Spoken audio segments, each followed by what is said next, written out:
गौतम बुद्ध भ्रमण कर रहे थे। चलते चलते वे आम के बगीचे में पहुंचे। वहां एक पेड़ के नीचे गिरे आमों को खाकर उन्होंने अपनी भूख शांत की और उसी पेड़ के नीचे आराम करने लगे। कुछ देर बाद बगीचे में युवकों का एक झुंड आया। वे पत्थर मारकर आम तोड़ने लगे।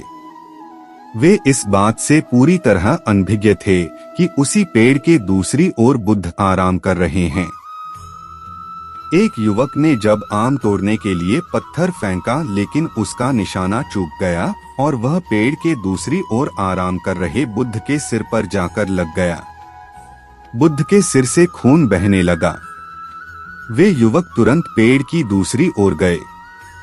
वहां उन्होंने देखा कि बुद्ध चोटिल हो गए हैं और उनकी आंखों में आंसू हैं। उन्हें लगा कि अवश्य ही पीड़ा के कारण बुद्ध रो रहे हैं।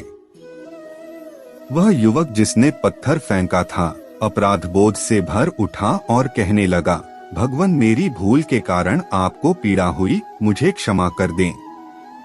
इस पर बुद्ध बोले, मित्रों, जब तुमने आम के पेड़ पर पत्थर मारा तो उसने बदले में तुम्हें मीठे फल दिए, किंतु जब तुमने मुझे पत्थर मारा तो बदले में तुम्हें मैं भय और अपराध बोध दे रहा हूँ। यही सोचकर मेरी आंखों में आंसू आ गए। इस प्रसंग से सीख मिलती है कि आम के पेड़ की तरह हम में भी परोपकार की भावना होनी चाहिए। लोग चाहे कैसा भी व्यवहार करें, हमें सदा उनकी भलाई के बारे में ही सोचना चाहिए। अर्थात दूसरों की मदद बिना किसी स्वार्थ व लाभ के करने की स्थिति ही परोपकार कहलाती है। महात्मा गांधी, विवेकानंद जी ने परोपकार को ही सबसे महत्वपूर्ण जीवन का अंग माना है। परोपकार करके हम एक स्वस्थ समाज का विकास कर सकते हैं। परोपकार की भावना ही जीवन को महान बनाती है। किसी गांव में एक बूढ़ा व्यक्ति रहता था। वह बहुत मेहनती था। वह हमेशा दूसरों की मदद के लिए भी तैयार रहता था। एक दिन उसने घर के पीछे बने पहाड़ को काटने का निर्णय लिया। वह बूढ़ा रोज सुबह से पहाड़ काटने चला जाता। पहाड़ काटने के साथ साथ वह बूढ़ा आम के पौधे भी लगा रहा था।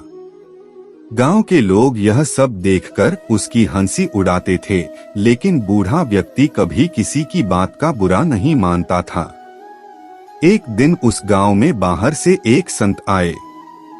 जब वह संत उस बूढ़े व्यक्ति के घर भिक्षा मांगने गए तो उन्हें बूढ़े व्यक्ति के काम को देखकर बहुत आश्चर्य हुआ।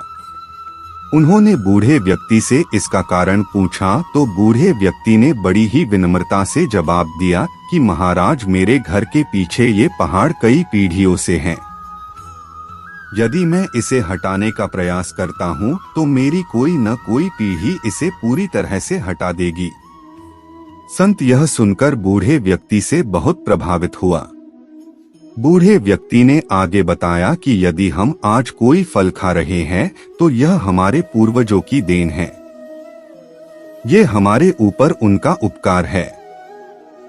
यदि वे लोग हमारे बारे में नहीं सोचते तो हमें भी ये सब नहीं मिलता। अब मेरा यह फर्ज बनता है कि मैं इस कर्ज को आने वाली पीढ़ियों को चुकाऊं। इसलिए मैं आम के पेड़ भी लगा रहा हूँ। संत यह सब सुनकर निरुत्तर हो गया। उसे कोई जवाब नहीं सूझ रहा था।